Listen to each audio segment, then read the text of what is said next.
Okay, we're out here in the front yard today. It's December 27th, 2025. Birds are singing. It's a beautiful day.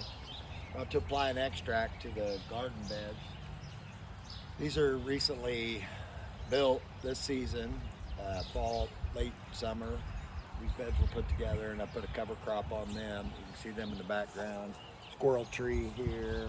You can see faintly the pond in the background, and in the other background far are the beds we put together at the beginning of last season. So they're maturing into their second season now. So we're going to apply an extract now. I did a video on the results of the scan, the microscopic scan of the extract, and I'll get it up if I can. So what I'm doing here, this is diluted, probably, I made 8 gallons of extract total, and I ended up with probably 50 gallons of applied material, maybe 60. I've been diluting it and applying it to several of the beds, but I did want to show where you can see where I'm kind of freshening it up before I put it in the can. I suggest you get a really good can. This can is malfunctional in a lot of ways, but it's what I have. Narrow pouring spout, handle in the way, easily spill, lose product. The head can get clogged. That's pretty typical, you know, any of them, but some just seem to have a better spread on them and don't get clogged as easy. And longer neck, things like that. But this is set for a while, so I'm gonna freshen it up. I like to get a consistent batch each time when I apply it.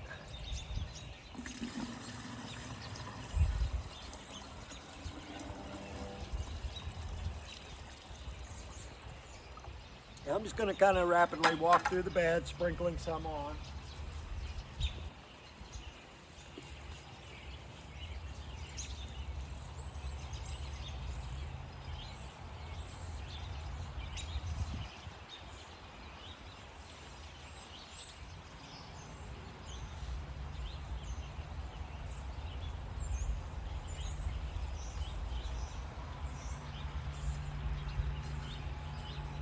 Notice I'm careful not to walk on the raised beds. We don't want to create compaction in our beds. This has been setting. I'll give it a stir. Oh, I got a pair of glasses in the bottom of there too. Forgot about that. They'll be coming out on one of these pours.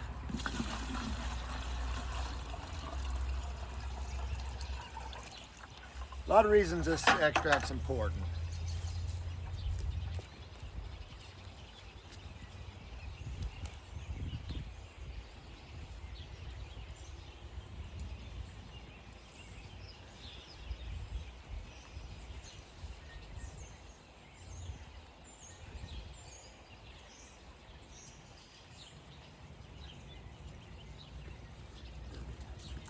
Hopefully get some snow real soon, and that'll really nestle it in real good. There's some nitrogen in some snow. It'll kick some things off. There's some glasses. Yeah, really be able to see out of there through that mud water.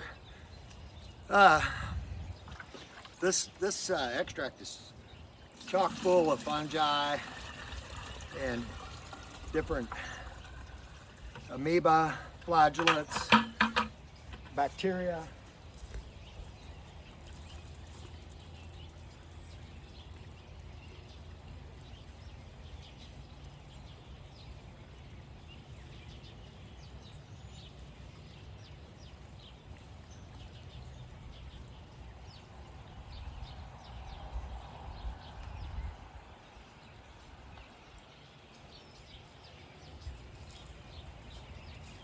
What's beautiful about it is the diversity. I did a video, like I was saying, I'm gonna get it put up, and I just kind of left it. It's a wild ride. It moves fast, but I just wanted to scan through there and just kind of get a look at all the humic and fulvic acids, the huge amount of organic matter, the biochar you can see in there.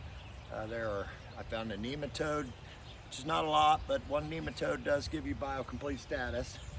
I mean, along with the other organisms that are present. And that's what you're looking for, is a well-rounded, diverse set of soil food web microorganisms that are going to allow nutrient cycling to take place in the soil. So in early growth stages, you know, the more the better, once a week, but one time can make a huge difference.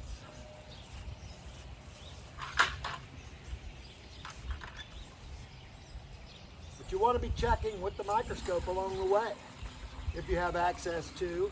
By the way, I can scan your soil and take a sample and take a look at it and see what type of life is present. We can kind of assess the health of the soil from there.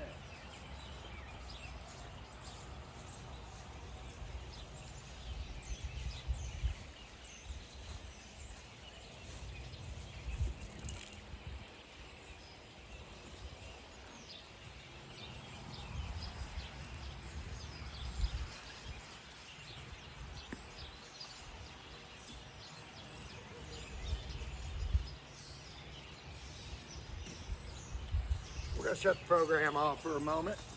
Maybe catch back up on another phase. Well, before we do, let's take a peek at these beds over here. Man, the cover crop has been a great addition.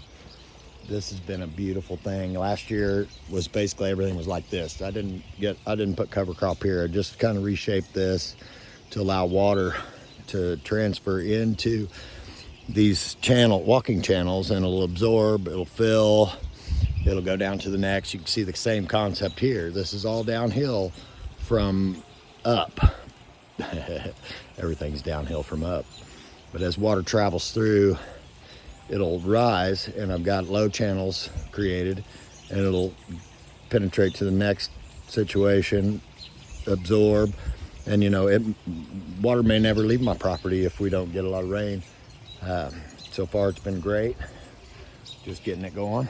And over here, all fresh topography. This has been rechanged. I'm kind of I'm playing around with capturing some water here, kind of almost a pond situation.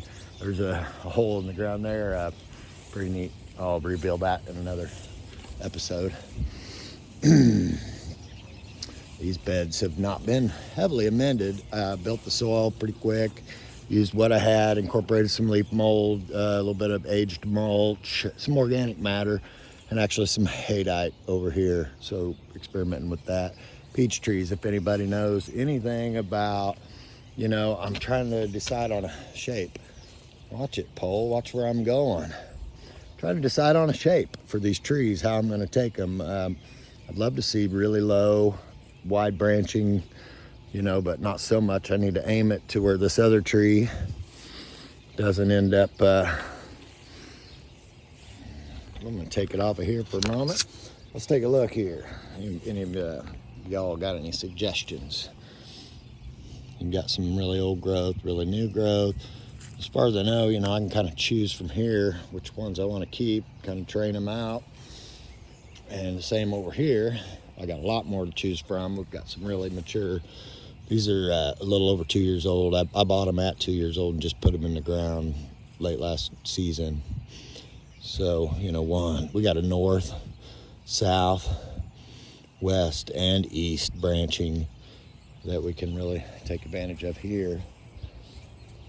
This one, you know, we can pick some out, but real curious if anybody wants to help guide me on that a little bit. I'm learning. Okay. Quick, might as well take a peek at these beds over here real quick. These are just all around the house. We've got kind of playing with some drip lines now. I just got these installed late last season and buried some lines in the house. Which ones are alive? That lantana, I got to get that cut down too. That's on the list today. Lantana gone, but them are amazing. These beds have been maturing for quite a while. Just started kind of really attacking them with some stuff. And these are my sun beds, you know, this is my full exposure. So they're gonna get the tomatoes this year versus last year. We had the tomatoes over here. And yeah, they were climbing in these two beds, the middle two. And I'm gonna move them over this way this season. And we're gonna build some beds in here. You'll be excited to see what we get built here. We're gonna incorporate these glass windows against the bank to build some little hot houses. And I'm just haven't got up to the second bank yet, but love to do some fruit tree espalier. You know, eventually this will get enclosed. We got the Wallapini. Oh wow, do we go ahead and take a quick tour? We better. There's a lot of blooming in here, blossoming and blossoming. Okay, yeah, it's a really nice day, but this thing's been holding heat really well. It's 66% humidity, which that's great. And we're rolling at 71 degrees here in the window. Started some seeds last night. Had a couple cherry trees we're going to try to pop, and so that's just a lot of different flowers and things that she's doing. She's going to get a tent built for those. We've got some, what we got here? Okra, green pepper, lettuce, cabbage, lettuce. And over here we have Brussels sprouts, cauliflower, celery, cabbage. This one's waiting. It's going to be ready soon. This thing is giving us blossoms. Blossoms. Beautiful little blossoms. Let's see if we can get focused in on them. Oh, yeah. Darling little blossoms. What about this berry? One of them's red. Let's see, where is it? There you are, red berry. It's a fern. A red berry. I wonder if that'd be like the red fern, where the red fern grows. This thing's flowering beautifully. We got flowering over here big time. And oh, check out, this thing is popping. These were all just brought in from the season. They look pretty shaggy from the summer. And they've all just been popping and blossoming. Oh, one that I'm really excited about that doesn't blossom much. This thing, wow, it's the jasmine. The jasmine right here. Let's see if we can get a shot on it. Here we go.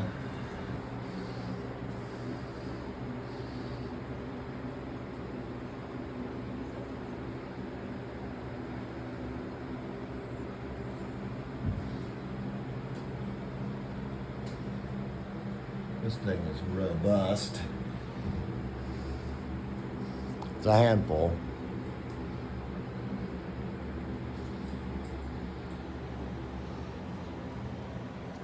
Dichondra.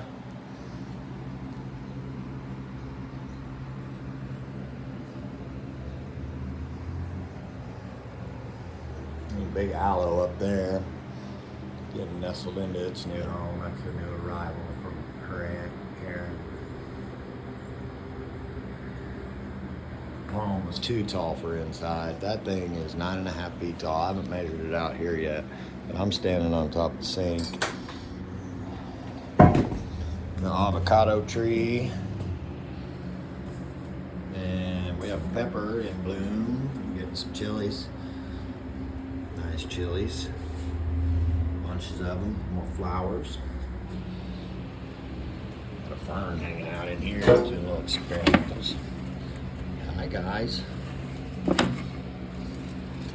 Beautiful ferns over here. Love them ferns. Money tree, on the money. The jade. And this thing, I don't know what it is, but it's finally starting to act right. It's starting to act right. It kind of had a transition struggle, you know. We're adapting to these new environments. Citronella, fantastic. Look at the citronella. We trained it onto this little heart-shaped trellis. Smells so good. Take a whiff. Ah, yeah. Vitamin C.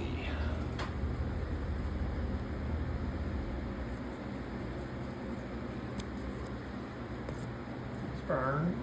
Hasn't changed a lot of color yet, but it's supposed to be a rainbow fern.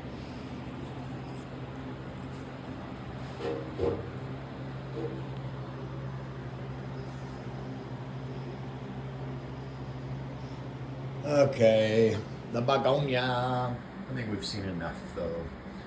I'd say it's safe to say we're doing okay on the getting the dirt right, the temperature right, the environment right. It's working out.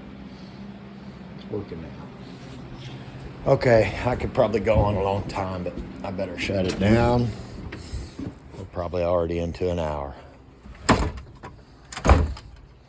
Peace.